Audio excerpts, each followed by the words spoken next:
Ted Bundy, one of the most notorious serial killers of all time. You know him, I know him, but do you really know one of the main things that led to his killing of all these women? Well, let's find out. I don't even think that she know I'm really getting this dough. I really ride with my woes. I sell them pounds for the low. She don't know my trap overflow. I'm always smoking this dope. I got these bins on.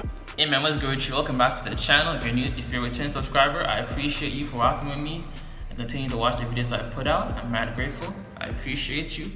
And if you're new to the channel as well, welcome back. Not welcome back, but welcome for the first time. My channel is all about providing you with a daily dose of edutainment. My goal is to make you laugh, brighten up your day a little bit, but also give you knowledge and insights that you can apply to your own day-to-day life and make it better. So, I was watching this Ted Bundy inspired movie trailer. I think it's by Netflix, but there's a new movie that documents the life and court case of Ted Bundy. This case is about catching a monster. Ladies and gentlemen, I am that innocent suspect. You are skating on thin ice, partner. Media has convicted Ted before he's had his day in court. And once I watched that, I started, you get into the YouTube rabbit hole, and I ended up seeing this interview by Ted Bundy where he details how pornography essentially may accelerate it, or was a partial seed, not the whole seed, but a partial seed in his desire to he desired to kill all these women. Now, I want to put it, as I'm showing you this video, I want to put a disclaimer, a very big disclaimer, okay? I'm not saying that porn makes one a serial killer. I'm not saying that porn leads one to kill people. But I am saying that porn was definitely an ingredient in the whole soup of Ted Bundy's character development that led to him being what he ended up being, right? And like I said in other videos, I've watched my fair share of porn, right? And the type of porn that's out there is interesting, right? I've watched gangbang sessions, okay? Just being very upfront and blatant with y'all, right? Just so y'all know where I'm coming from. I've watched sessions where there's one girl getting smashed by 5, 6, 10 guys, whatever it is, right? And I watched sessions where it's one guy with a multitude of girls. I've also watched interesting storylines where it's like you went back to slavery times, where the master, which is typically a white person, would rape and have sex with his black slaves. And I've seen that reincarnated in movie videos, like porn videos.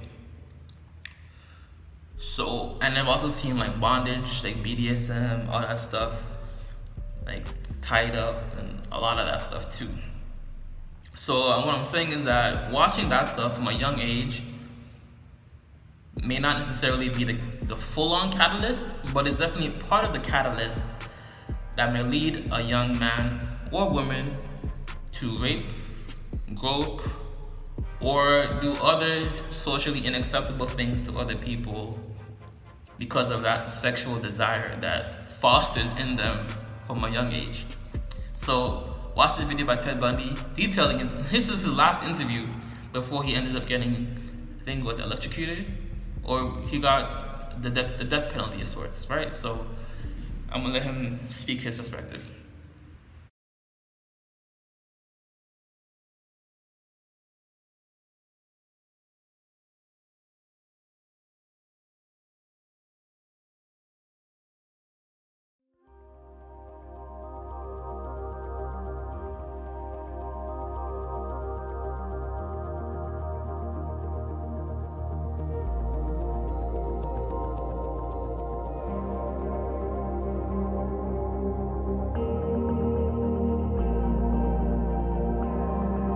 As a young boy, and I mean a boy of 12 or 13, certainly, that I encountered outside the home again, in the local grocery store, or the local drugstore, the softcore pornography, what people call softcore.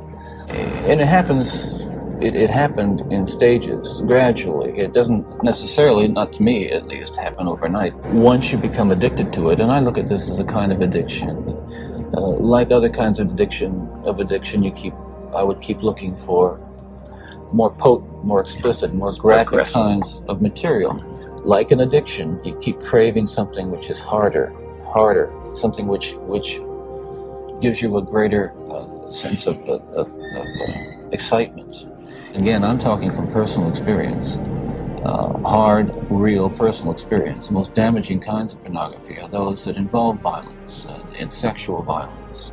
Some people would say that, well, I've seen that stuff and it doesn't do anything to me. I wasn't a pervert in the sense that, you know, people look at somebody and say, I know there's something wrong with him, and just tell. I mean, I was essentially a normal person. I had good friends. I led a normal life, except for this one small but very potent and very destructive segment of it that I kept very secret and very close to myself and didn't let anybody know about it.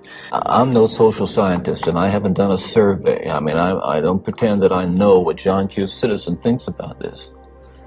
But I've lived in prison for a long time now. And I've met a lot of men who were motivated to commit violence just like me. And without exception, every one of them was deeply involved in pornography, without question, without exception, deeply influenced and consumed by an addiction to pornography.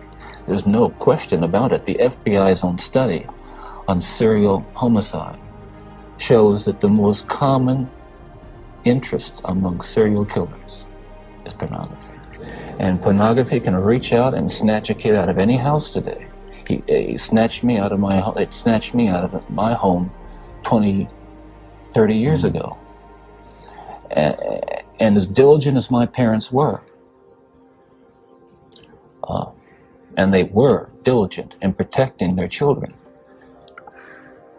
and as good a Christian home as we had, and we had a wonderful Christian home, there is no protection against the kinds of influences that are loose in the society that tolerates. There are kids sitting out there switching the TV dial around and come upon these movies late at night, or I don't know when they're on, but they're on and any kid can watch them. It's scary when I think what would have happened to me if I had seen. That was scary enough. I mean, that I just ran into stuff outside the home, but to know that children are watching that kind of thing today, or can pick up their phone and dial away for it or send away for it. And let's come into the present now, because what I'm talking about happened 30 years ago. That is, in my formative stages. And what scares and appalls me, Dr. Dobson, is when I see what's on cable TV. Some of the movies, I mean, some of the violence in the movies that come into homes today with stuff that they wouldn't show in X-rated adult theaters 30 years ago.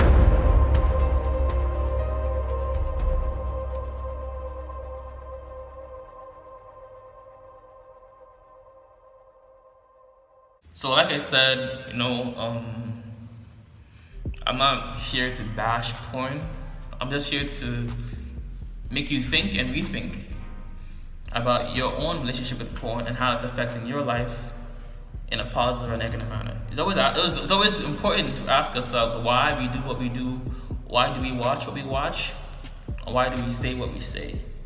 Question, learn, and relearn and question. All of that. It's not important just to learn. It's not important just to question. It's important to do all three of those. Learn whatever it is, question why you do it, and then relearn the proper thing. So if you, after maybe watching this video or a couple of my videos, you realize that you are addicted to porn and it's making you think of women or men in a very sexualized manner. You see someone, you just strip them naked you undress them in your mind. Perhaps you want to check out my free mini course, free mini email series that walks you through personalized approach on how you watching this video can go about creating your addiction to porn or any substance for that matter. Right? So it's a personalized approach that works for you specifically. Check out my free mini course, free mini series, the link in my pinned comment and in the description as well, and get on the path of sobriety, of not being dependent on pornography. But I appreciate you for spending some time with your boy, helping me be a part of your day. I'm grateful, I'm thankful, and always remember my saying, my motto in life is always, always, always, if it doesn't feed you, don't water it. Whatever it is, people, environment, job, situations, if it's not nurturing you or making you better, cut it off. What you're listening, what you're watching, what you're eating, all of the above.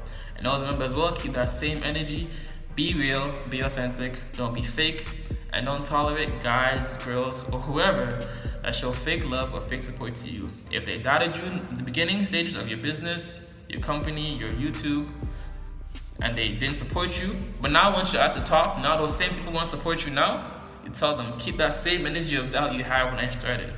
Pretty much. All facts, no cap. Alright fam, deuces.